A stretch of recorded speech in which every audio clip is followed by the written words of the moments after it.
I'd never take my Amy to new beginnings. Amy's mommy said. Not after everything I've learned since. Mrs. Both's class is so much better. No hypnosis. No drugs. No pain punishments. Just lots of love, therapy, and positive reinforcement. She ticked those off on her fingers like she was reciting a mantra. And that goes both ways, for littles and their parents. I only withdrew her because I wanted to open up a spot for some other little baby in need.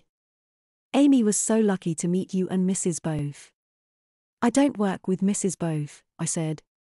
Not directly. We're just classroom neighbors. Amy's mommy nodded. I know, she said. But I think you being there helped her adjustment. My throat went dry. Just seeing a grown-up little, like you, helped her realize that she wasn't one. She told me a bit about your timeouts. It was a really big help. I rocked back, catching myself. It wasn't a speed bump that made me lose my balance. Help! Pulling up on the Amazon's leg, Amy hoisted herself to her feet. Her legs splayed out and her hands went wild for balance. I'd seen enough diapered littles to know that it wasn't the bulk between her legs throwing off her balance. Maybe it was something in her shoes. Maybe her legs had been messed with like her teeth. Maybe she just wasn't used to walking by herself anymore. Oh. Someone wants a hug.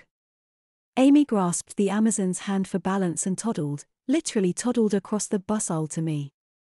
She leaned into me and wrapped her arms around my chest, laying her head into my shoulder. Thank you, she whispered to me. Then she wobbled back and sat on the floor. I helped. Thank you? I felt wobbly. I felt sick. Don't faint. Don't throw up. Don't cry.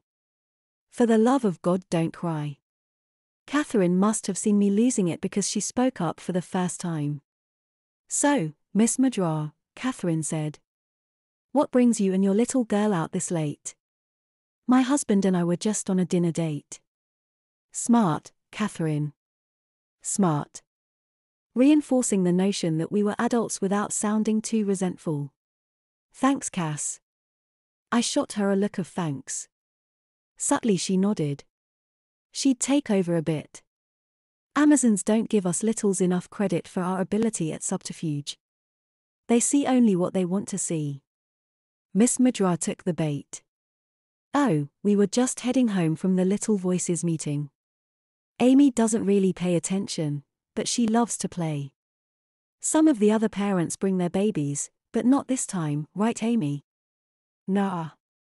Amy wasn't even looking up now. Something else had caught her attention.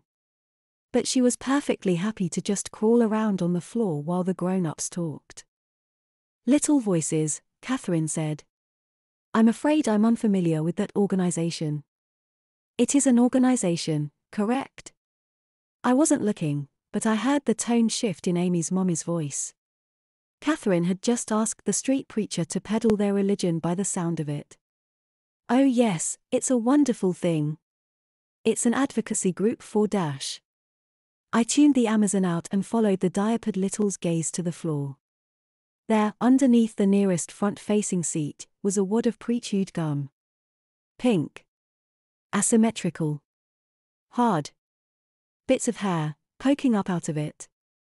Or maybe that was lint.